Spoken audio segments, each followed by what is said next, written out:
سلام، به کانال یوتیوب من خوش اومدین. امروز میخوام در مورد یه چالش خیلی مهم توی زندگی بعضی از خانوم ها صحبت کنم.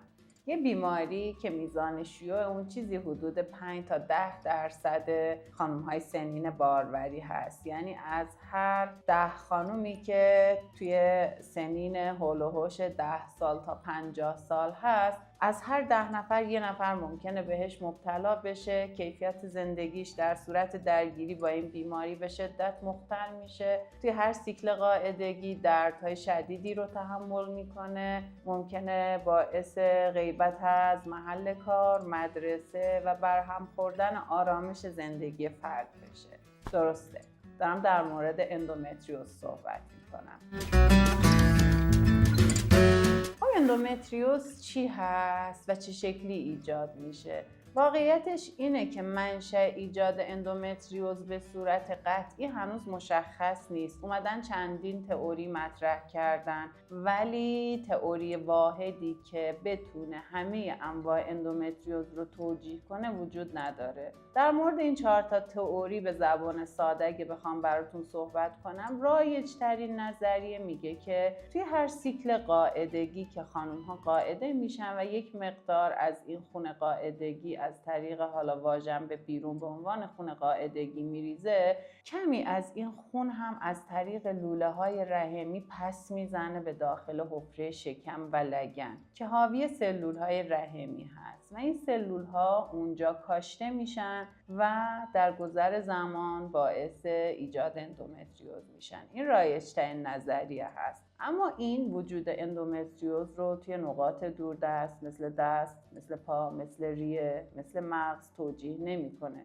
به صورت نادر توی این قسمتایی هم که گفتم ممکن اندومتریوز دیده بشه. پس حتما یه علت دیگه‌ای هم داره. یه نظریه اومده گفته که بعضی از سلول‌های اندومتر یعنی سلول‌های رحم ممکنه وارد گردش خون بشن، از طریق گردش خون برن توی نقاط دوردست کاشته بشن و از این طریق باعث ایجاد اندومتریوز بشن. نظریه سوم هم که هیچ کدوم این 2 تا نظریه وجود اندومتریوز رو توی آقایون توجیه نمی‌کنه. نظریه سوم میاد و این رو توضیح میده. به صورت خیلی نادر در حد کیس ریپورت توی آقایون هم اندومتریوز دیده شده.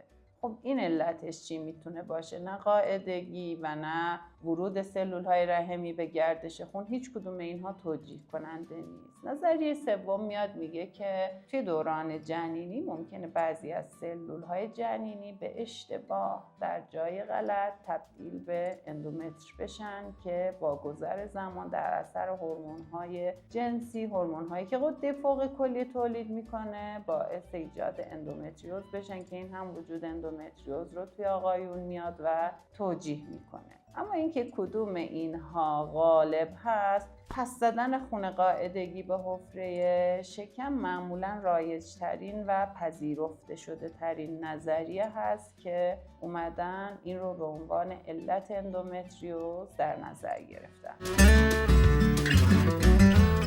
خب حالا این اندومتریوز ایجاد شد، چه اشکالی داره؟ چه مشکلاتی ایجاد میکنه؟ اصلا ایرادش چی؟ حالا یه بافتی هست مثلا داخل شکم، بین این همه روده و چربی و اینا، حالا 2 تا سلول اندومتر باشه، چه اشکالی داره؟ اشکالش این هست که این بافت رحمی نابجا مثل بافت داخل حفره رحم به هورمون‌های تخمدان حساس هست. توی هر سیکل قاعدگی که فرد دچار خونریزی میشه، این سلول هم داخل شکم و لگن دچار خونریزی میشن. اشکالش چیه؟ اشکالش اینه که باعث درد میشه. اون خونریزی داخلی باعث ایجاد چسبندگی میشه. ممکنه که موقعیت لوله ها رو، تخمدان ها رو، احشای شکمی رو، روده ها رو توی این فضای شکم و لگن کامل به هم بزنه و از این طریق باعث درد موقع رابطه جنسی، یا اگر بیاد روده ها رو درگیر کنه باعث درد موقع دفع مدفوع، یا در صورت درگیری حالا مثانه یا ارگان های دیگه باعث آسیب کلیه یا درد موقع دفع ادرار بشه. و در گذر زمان در صورتی که فرد حالا فردی باشه که با این دردها هی کنار بیاد، هی تحمل کنه، تبدیل به درد مزمن بشه. دردی که بعد اینکه حالا ما فرد رو میبریم جراحی هم میکنیم، با توجه به اینکه این هی تحمل کرده، اون گیرنده های درد فرد حساس شده و حتی وقتی میبریم منشأ این دردم از بین میبریم، این درد دیگه از بین نمیره، برای اینکه فرد تحمل کرده، این همه سال دندون رو جیگر گذاشته و باعث شده که دیگه مغزش به این درد عادت کنه، متاسفانه که یه اتفاق نادر و خیلی بدی هست. حالا یه سوال، آیا اندومتریوز میتونه باعث نازایی بشه؟ خیلی از خانوما میان نگرانن، میگن دختر خانم من اندومتریوز داره، آیا این میتونه باعث نازایی بشه؟ متاسفانه بله.